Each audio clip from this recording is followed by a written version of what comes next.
Hello good people, Giuseppe here. We're gonna be making sbriciolata today.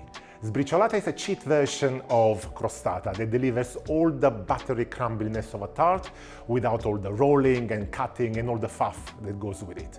All the ingredients go together in a mixer bowl and the pastry is ready in less than 5 minutes. We start with flour, ground almonds, sugar, baking powder, vanilla, and a pinch of salt. Then we add lemon zest,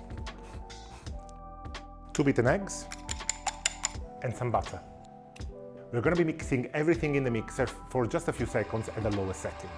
So you don't want the dough to come together in a coherent mass, but stop when it looks like flaky crumbs. Perfect, and this is what it should look like a crumbly, flaky mixture. Now we're going to be spooning half of this mixture into a buttered and lined tin. Try to line the sides as well, so that you give a bit of structure to your tart. It doesn't require any rolling, it doesn't require any shaping or cutting. Everything is done in less than 10 minutes. And it's going to be looking rustic, but that's fine, that's the beauty of it.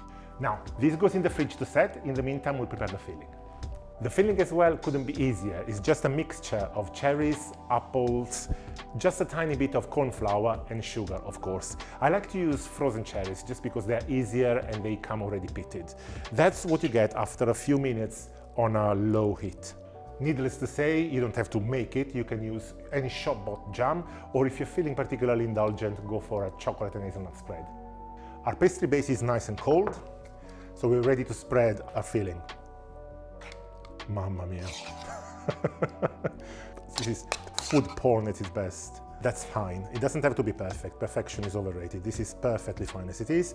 We'll be sprinkling in the rest of the crumbles all over it. There you go, all done. This goes in the oven for about 45 minutes until it's nice and golden on top.